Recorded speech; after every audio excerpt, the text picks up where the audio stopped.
Hello, world and universe. Welcome to the Trevor Donald Experience. Manifest your truth. And if you're new to the channel, please hit that like and subscribe button. And for all my continued followers, I want to say thank you. And this is an opinion-based video channel where I try to open your eyes and ears up to some of the travails and tribulations that take place throughout our cities, our states, our country, and sometimes around the world. Well, I'm coming to you straight out of St. Louis, Missouri. It's not your typical May weather here in St. Louis today. We've had somewhat of a cold front this week. Right now it's about 66 degrees. It's still jacket weather. But I want to get into a story that's coming to you straight here locally out of St. Louis. I do national stories, international stories on my channel, and sometimes I have to shed light on things that are going on here locally. And this story is a cautionary story or tale about chasing and getting the bag by any means necessary. How many times have we heard that? Even willing to give up your freedom and your time to risk going to prison. Time is your most important commodity and utility that you have and possess in your own power. And how you use your time now will determine your future progression, either in a positive or a negative way.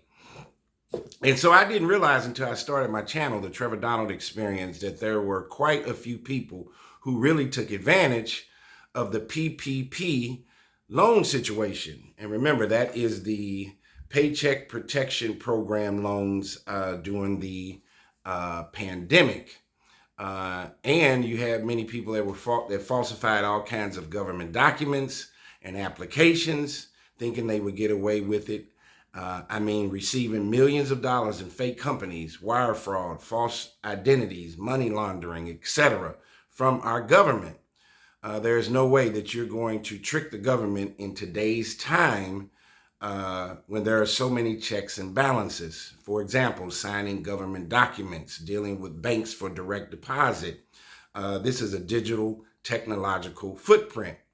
Wire transfers from one banking institution to another. Then taking those proceeds and purchasing million-dollar homes, exotic cars, clothes, and luxury items. You will get caught eventually in today's time. It's not worth it. People are willing to risk their own freedom for things. We are a society that worships things, a slave to things. This storyline has become very repetitive for some folks. So let's get into this particular story. This is about 6 St. Louis area residents accused of $8.3 million in pandemic fraud. So 6 St. Louis area residents have been accused of involvement in an $8.3 million pandemic fraud.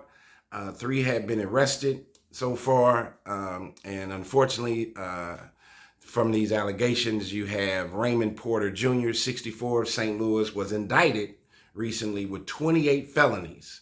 Conspiracy to commit wire fraud, 15 counts of wire fraud, 8 counts of aggravated identity theft, and 4 counts of money laundering. David Holman, 54, of Olivet, was indicted on conspiracy to commit wire fraud, 10 counts of wire fraud, 5 counts of aggravated identity theft, and 2 counts of money laundering.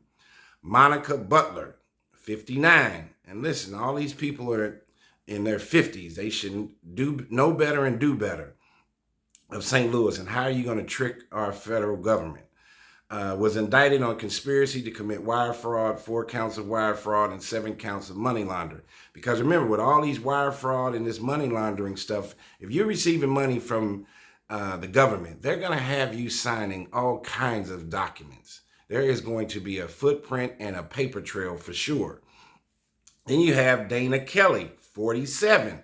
Here again, look at the ages of these people. And Alexander Sampson, 39, both of St. Louis. They were indicted on 1 count of conspiracy. And remember, federally, conspiracy will give you 20 years by itself. 3 counts of wire fraud and 1 count of money laundering. Then there was Latrice Davis, 40 years old, of St. Charles County, who now faces 1 count of conspiracy, 2 counts of wire fraud, and 1 count of aggravated identity theft. So Porter, Holman, and Davis were arrested on a Friday and appeared in court. So here's how the indictment goes, or what happened. The indictment accuses the conspirators of submitting at least 40 fraudulent applications between March 2020 and December of 2024 for Paycheck Protection Program loans, PPP loans, and economic injury disaster loans that yielded these individuals at least $8,387,593. The loans were U.S. Small Business Administration programs intended to support small businesses and their workers during the COVID-19 pandemic. Porter and Holman, with Davis's help, prepared and submitted fraudulent PPP and EIDL loan applications for their own businesses and for other people's businesses, including businesses owned by Butler, Kelly, and Sampson. And remember, the EIDL is the Economic Injury Disaster Loans. The PPP is the Paycheck Protection Program loans. Porter and Holman typically would receive 10 to 20% of any approved loans. So they went out and got people that would use their names and ID and social security number to get these loans, and they get a 10 to 20% kickback. This is what the indictment says. And they were disguised as payments for equipment or consulting services that they did not receive. They would then pay Davis a portion of those fees. As part of the conspiracy, Porter, Holman, and/or Davis used the personal information of business owners to impersonate them during the loan application process, create fake websites and business email addresses, all digital footprints, if the businesses did not have them, use false or inflated financial and payroll figures, created fake financial documents, instructed the business owners to open business bank accounts. Listen to all of this. All of these are technological footprints that can be followed and tracked.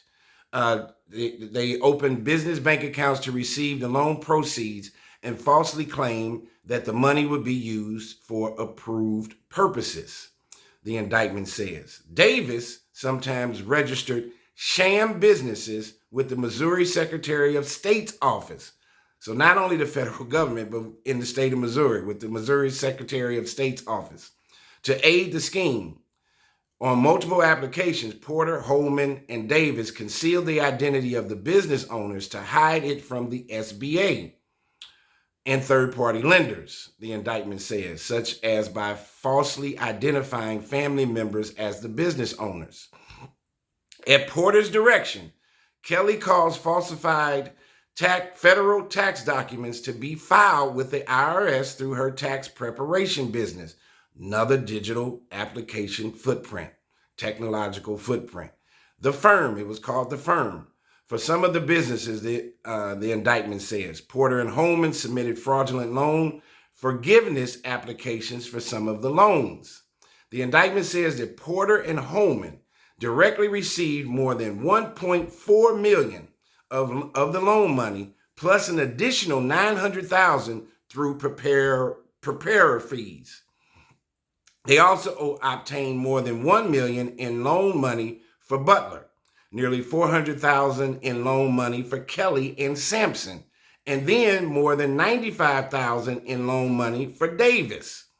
The conspirators used the money. Guess what? What do you think they used the money for that you always hear in these stories? Whether it's Black Lives Matter, the story I did on the young lady who masterminded and stole $10 million, her and 7 other people from Amazon, got 16 years in prison. I did that story 2 days ago. Check it out.